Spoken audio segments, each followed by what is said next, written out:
बाद में एक जो ये होता है assistant commissioner of police DYSP, उसने इन्वेस्टिगेशन करके रिपोर्ट दी दिया इनके फेवर में कि जैसा कि आज नगर आरोपी है, तो वो सीनियर ने रिपोर्ट दे दिया कि इनका कोई दोष नहीं है। कोई दोष नहीं है तो पीड़ित के पिता पहुंचे हाईकोर्ट। ये केस मैच करता है थोड़ा सा सुशांत सिंह राजपूत के केस की तरफ, क्योंकि उन्होंने क्या किया, पहले मारा और उसको सुसाइड दिखा दिया, एक गले में ऐसा कंबल लटका के बोला के सुसाइड कर दिया। तो हाईकोर्ट की जस्टिस जयंत पटेल थे, उन्होंने 2 सवाल पूछे।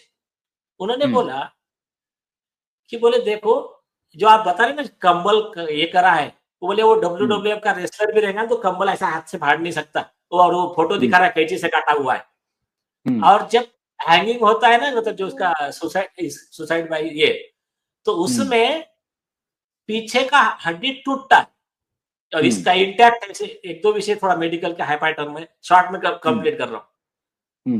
उन्होंने उठा के मैटर सीबीआई को दिया और सीबीआई को दिया, वार्निंग दिया 4 हफ्ते में जवाब दो, जैसा आज अपना हुआ।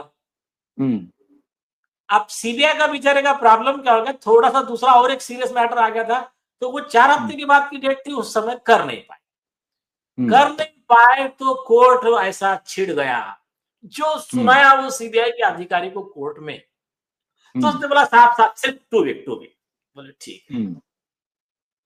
वहां से सीबीआई के ऑफिसर निकले उस पुलिस स्टेशन, फोन कर दिया, अगर उनकी जो भी है टीम बुला लिया, पुलिस स्टेशन घेर लिया, मतलब उसके आजू बाजू उनकी पूरी पुलिस की टीम पहुंच गई, पूरा प्लान करके कि अभी अरेस्ट करना है पुलिस वालों।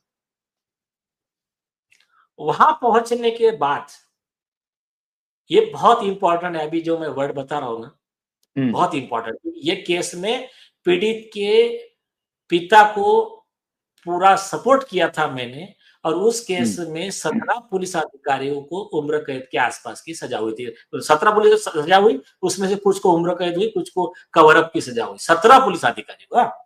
और उसमें सीबीआई के लॉ ऑफिसर ने तारीफ किया था मेरी, वो भी न्यूज पे मैं भेज दूंगा। तो ठीक है। और सबसे खास बात, उस समय मैं वकील नहीं था, सबसे खास हमने उनको रशीद भाई हम सब ने मिलकर जाके मदद किया था। ठीक है। और उस समय तो मतलब बहुत हुआ था, हमारे जान को धोखा भी हो गया था। ठीक है, लेकिन जो कोई बात नहीं, हमको अनुभव है उन चीजों का। तो अभी ये इम्पोर्टेंट मैं जो बता रहा हूं, आप इसको देखिए। सीबीआई का ऑफिसर आता है, जाकर उस पुलिस स्टेशन में मेन चेयर पे बैठता है। तो आरोपी पुलिस अधिकारी एक आता है,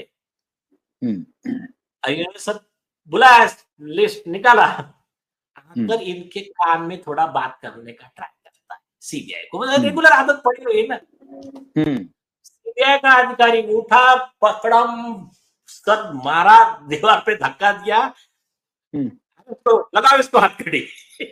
इस तरह से वहां से पुलिस अधिकारी अरेस्ट करके गाड़ी भर के लेके निकला सर वहां से, और फिर कोर्ट में प्रोड्यूस किया।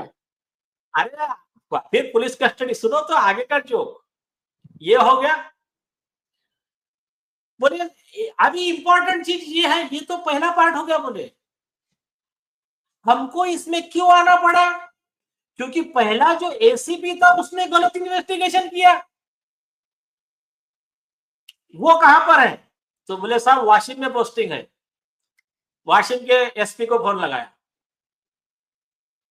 बोले आपके वहां पर वो काम कर रहा है ऑफिसर। बोले यस, उसको आपके केबिन में बुलाइए।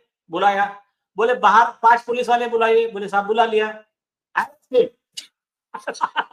क्या बोला, arrest him. Arrest him, ACP को, उसको भी लेकर आओ। बोले साला यहाँ पर हमारे कस्टडी में लाके, तो चलो।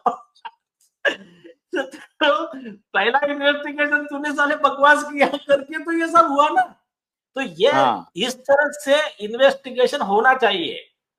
हाँ, ये मतलब मेरा अनुभव बता रहा हूँ आपको।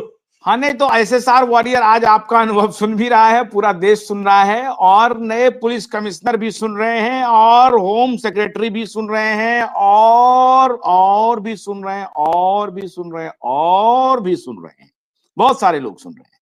तो सुन लीजिए, विवेक फणसलकर साहब, आपने जो किया अब उसका हिसाब होगा। माननीय परमवीर सिंह का तो हिसाब हो ही रहा है, विवेक फणसलकर साहब का भी हिसाब होगा। और नए पुलिस कमिश्नर के लिए अगला गिरा पिछला होशियार का दृष्टांत भी माननीय नीलेश ओझा जी ने दे दिया है, और इनका ट्रैक रिकॉर्ड भी आपके सामने आ गया है। तो मैटर को हल्के में नहीं लेना। 140 करोड़ लोगों की निगाह मुंबई के नए पुलिस कमिश्नर पर पड़ी हुई है। क्यूबाई एवरी डे शो कर रहा है, एवरीडे वॉइस ऑफ वॉइसलेस बन रहा है। इस मामले में परमवीर सिंह और फणसलकर की राह मत पकड़ना, ये पहले ही हम आपको अलर्ट कर रहे हैं।